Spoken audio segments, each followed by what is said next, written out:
Bismillahirrahmanirrahim. Assalamualaikum warahmatullahi wabarakatuh. Untuk pertemuan kali ini saya akan menerangkan tentang peluang.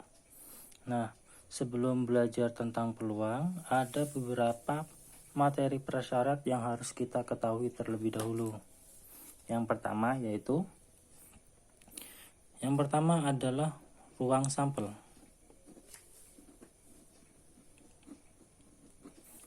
Terus yang kedua adalah kejadian.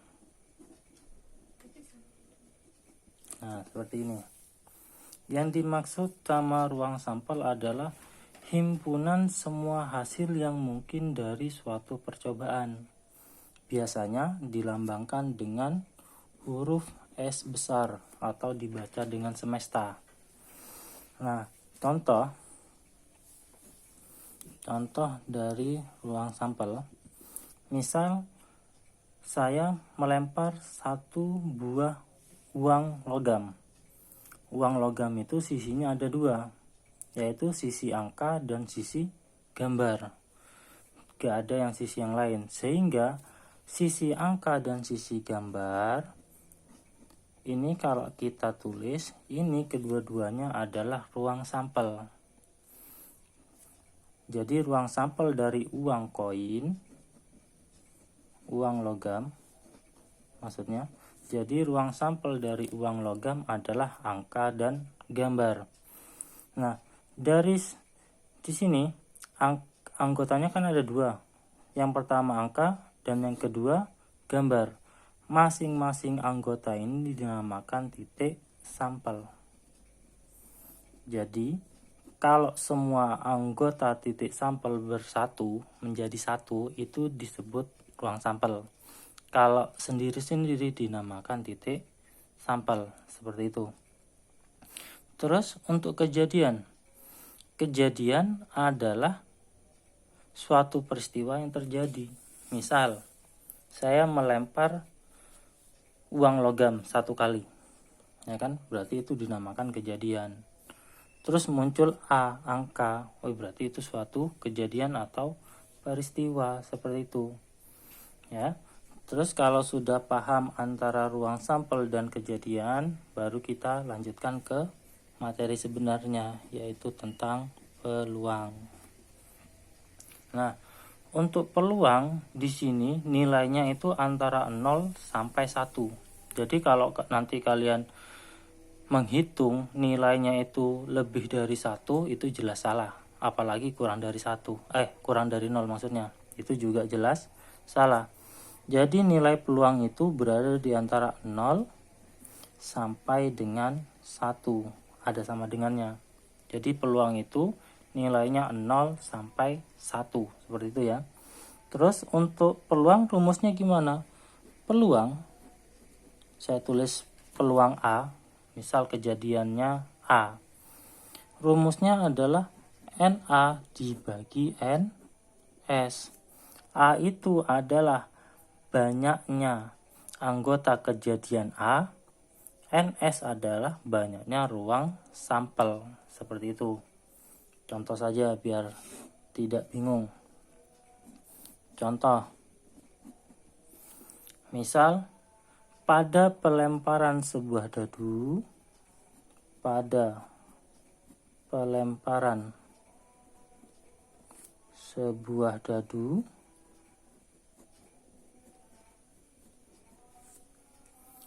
peluang muncul angka genap adalah titik. Nah, kalau sudah tahu soalnya, kita harus menentukan ruang sampelnya dulu. Di sini yang dilempar apa? Sebuah dadu. Kalau dadu, kemungkinan muncul itu pasti angka 1, 2, 3, 4, 5, dan 6. Gak mungkin muncul angka 7. Berarti 1 sampai 6 ini dinamakan ruang sampel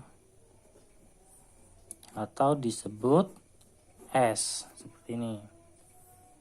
Terus ruang sampelnya udah ketemu. Banyaknya ada berapa? 1, 2, 3, 4, 5, 6. Jumlahnya ada 6. Oh, berarti NS-nya ada 6. Seperti ini. Saya geser, kurang kelihatan tadi ya. Terus NS-nya sudah ketemu. Sekarang NA. Untuk mencari NA, kita lihat pertanyaannya. Di sini ditanyakan peluang muncul angka genap. Dari 1 sampai 6 angka genapnya ada berapa? 1, 2, 3. Berarti ada 3. Oh, berarti NA-nya bernilai 3. Seperti ini. Kalau sudah dapat NS sama NA, tinggal dimasukkan ke rumus. Peluang A sama dengan NA dibagi NS. Sama dengan berapa? NA-nya 3, NS-nya 6. Kita sederhanakan, sama-sama dibagi 3. Dapatnya 1/2. Seperti ini. Paham? Contoh mana? Sudah, kita lanjutkan ke contoh selanjutnya. Untuk contoh selanjutnya saya tambah. Sekarang contoh nomor 2. Pada pelemparan 2 buah uang logam, tentukan peluang muncul keduanya gambar. Seperti ini. Nah, kalau kasusnya sekarang yang dilempar lebih dari satu objek, berarti kita harus bikin tabel. Misal, 1 buah uang logam. Tadi, 1 buah uang logam bisa muncul angka sama gambar. Ini koin yang pertama. Terus koin yang kedua ditaruh di mana? Koin yang kedua kita taruh bawahnya. Koin kedua juga bisa muncul angka sama gambar. Berarti kemungkinan yang bisa muncul adalah angka sama angka ya. Yang kedua, angka sama gambar, angka sama gambar. Yang ketiga, gambar sama angka, dan yang terakhir gambar sama gambar. Berarti NS-nya ada berapa? NS-nya ada 4. 1, 2, 3, 4. Seperti ini. Kalau sudah dapat NS, sekarang kita nyari NA. Ingat, yang ditanyakan adalah peluang muncul keduanya gambar. Ini keduanya angka. Yang ini gambarnya cuma ada 1. Dan yang ini gambarnya ada 2. Berarti yang ditanyakan jumlahnya cuma ada 1. Berarti NA-nya sama dengan 1. Kalau sudah, kita masukkan ke rumus. Rumusnya sama, gak kira berubah. NA dibagi NS. Masukkan NA-nya 1. NS-nya 4. Selesai, peluangnya 1/4. Seperti itu ya. Kalau sudah, video kali ini saya akhiri. Semoga bermanfaat dan semoga kalian paham. Wassalamualaikum warahmatullahi wabarakatuh.